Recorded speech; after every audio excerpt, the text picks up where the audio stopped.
Bonjour à toutes et à tous et bienvenue à cette nouvelle édition d'Information dont voici le sommaire. Des millions de personnes décèdent chaque année dans le monde entier d'une hépatite selon l'Organisation mondiale de la santé. Mais pour être soigné, encore faut-il savoir que l'on est malade, le dépistage reste la solution.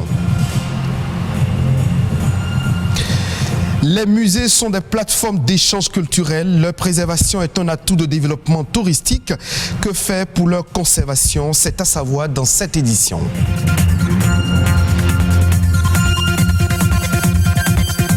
Nous irons également au Cameroun où des milliers d'enfants mettent leur vie en péril à la recherche de l'or. Privés d'école, ils travaillent dans des conditions dangereuses. Des ONG tentent de leur venir en aide.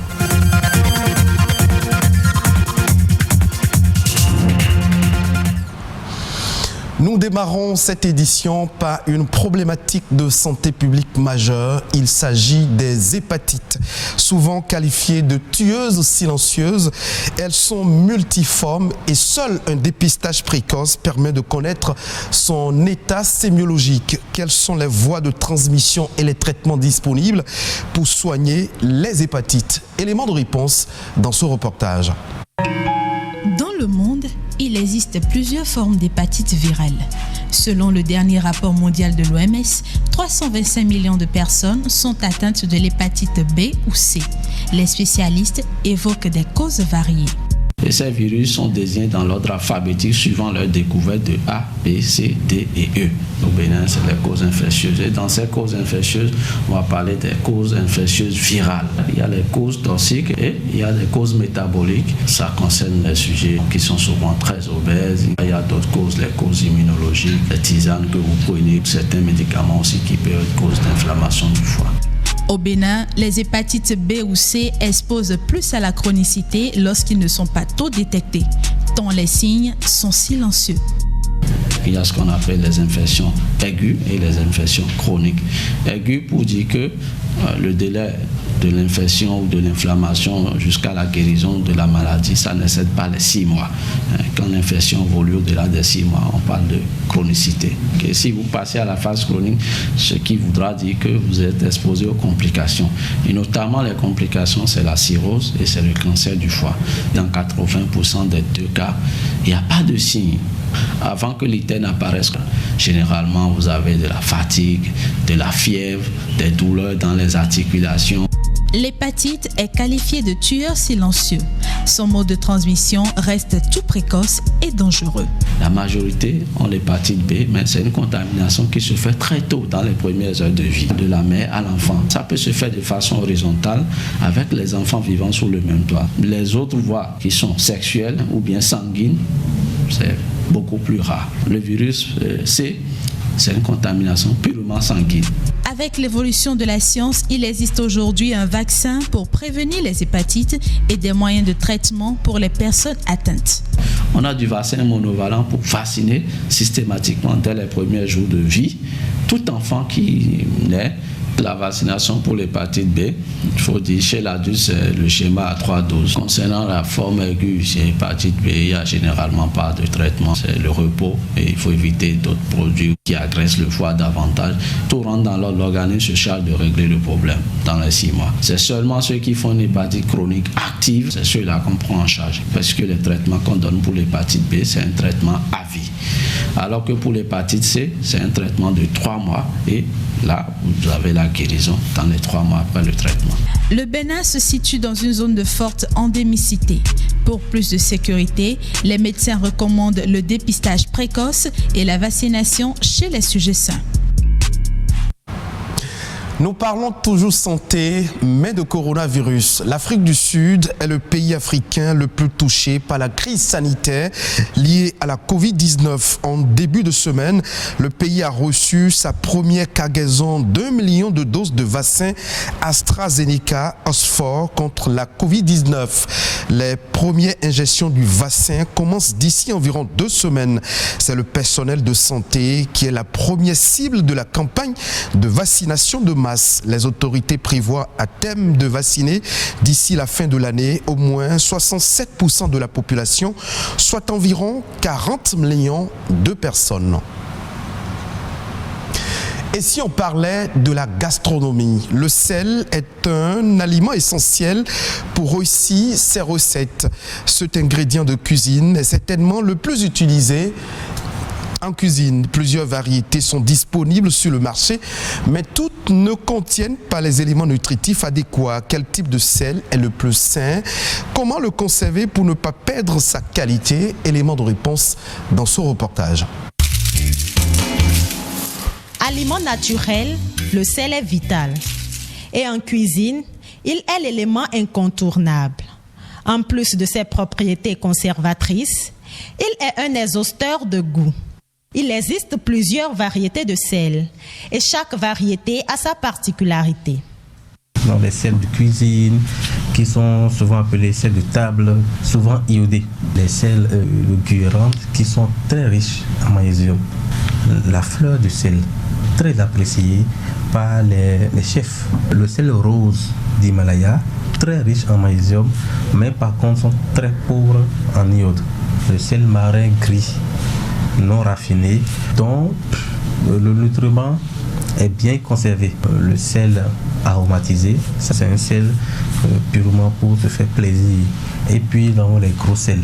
Et ces sels-là sont très bons pour la cuisson dans l'eau. Voilà une multitude de sels. Si tous ont la même fonction, tous n'ont pas les mêmes valeurs nutritives.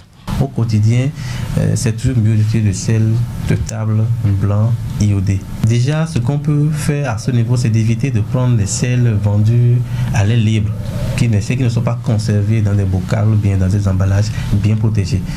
Il faut éviter au grand maximum ces sels-là. Tous ces sels-là, avec le temps, perdent de leur substance, perdent de leur iode. Donc, les sels qui sont dans les emballages, alors prenons le soin de lire les compositions du sel, afin de voir si est-ce que ce sel-là est riche en iode, ce sel est plus riche en magnésium. Et en fonction de ce que vous recherchez, individuellement, vous pouvez choisir le sel qui vous convient le mieux.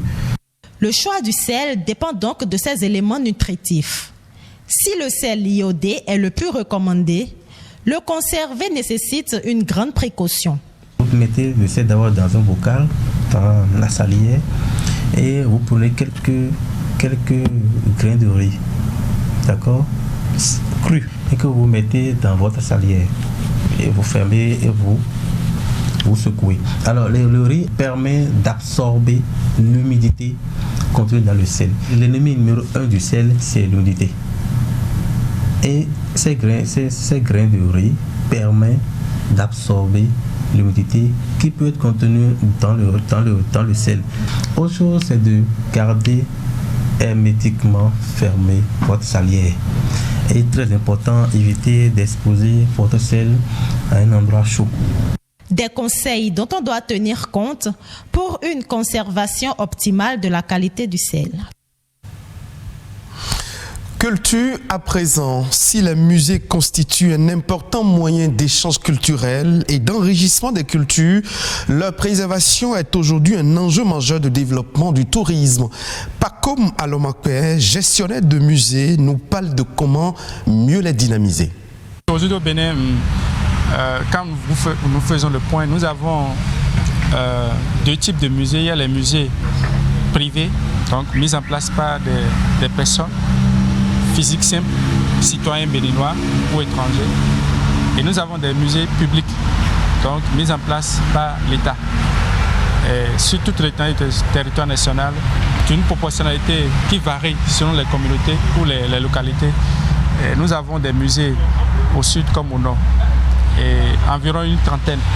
Deux actions à faire. La première, c'est de renforcer les ressources humaines, enfin le personnel qui s'occupe de la gestion des musées. Première chose.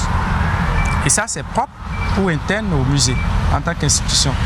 Et quand on dit renforcer, c'est de recruter, de renforcer la capacité de ceux qui travaillent déjà sur le terrain en termes de médiation culturelle, en termes de conservation culturelle, en termes de création et d'innovation en matière de protection et de conservation et de diffusion des objets culturels. Mais il y a une action externe à faire. Ça consiste à travailler sur la conscience des citoyens béninois à consommer et aller vers le musée. C'est vrai, il y a un lien entre les deux actions parce que c'est lorsque les musées sont bien gérés et bien conservés et bien ouverts au public avec des services de bonne qualité que ça va attirer les visiteurs.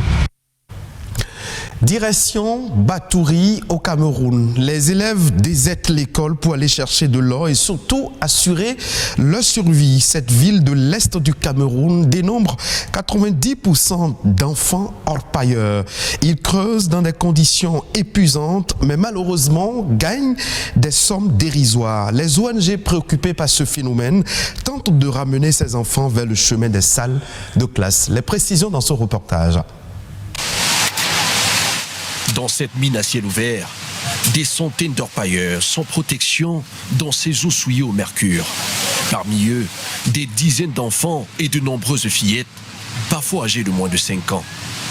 Le travail des enfants, illégal mais toléré ici, au vu et au su de tous. Cette partie du site exploité par une société chinoise a été abandonnée aux riverains. Non loin de là, voici Ruth, une des jeunes orpailleuses de la région. Ce matin-là, l'adolescente de 14 ans ne se rend pas à l'école. Elle passe ses journées dans ce trou de 7 mètres de profondeur. Pour trouver le bon filon d'or, Ruth travaille en tandem avec un autre adolescent qui s'enfonce dans cette sombre galerie souterraine, longue de plusieurs kilomètres. Elle peut s'effondrer à tout moment.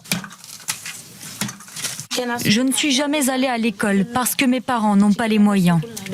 C'est pourquoi je travaille l'or depuis toute petite, pour subvenir aux besoins de ma famille. Je suis consciente des dangers dans la mine, comme le gaz que j'inhale dans cette grotte, où il peut y avoir des éboulements de terrain à tout moment. Il y a aussi beaucoup de maladies comme la gale, la méningite et d'autres infections que je peux attraper dans cette eau sale. Mais je n'ai pas le choix. Un travail dangereux pour un salaire de misère. Quelques heures plus tard, Ruth vient vendre son résidu d'or au marché noir à l'un des nombreux négociants clandestins de la région. Avec sa balance électronique, il évalue le prix à payer à Ruth. Travailler avec des enfants ne gêne pas le trafiquant, bien au contraire. Le gramme normalement s'achète à 20 000, 18 000, 25 000, mais avec des enfants comme ça, bon, on les donne 10 000 pour le gramme. Les bichettes, on peut les donner 1000 francs, 1500. Ça dépend parce qu'ils ne sont pas en position de force. Avec 9 mg d'or vendu, Ruth repart avec un peu plus de 2 €, 30 à 60% de moins que ce qu'un adulte aurait pu négocier. À Batouri, 90% des enfants, dont une moitié des filles, travaillent dans les mines selon l'ONG à laquelle appartiennent ces deux hommes.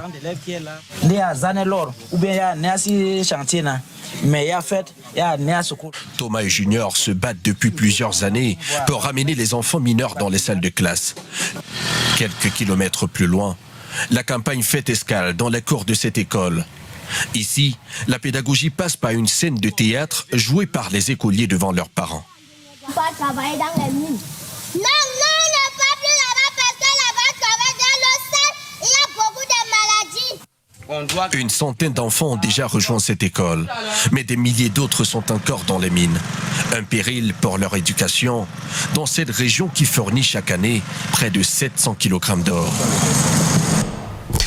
Ce sera tout pour cette édition d'information. Merci de votre fidélité. Retrouvez cette édition en replay sur le site de l'ORTB, www.ortb.bj.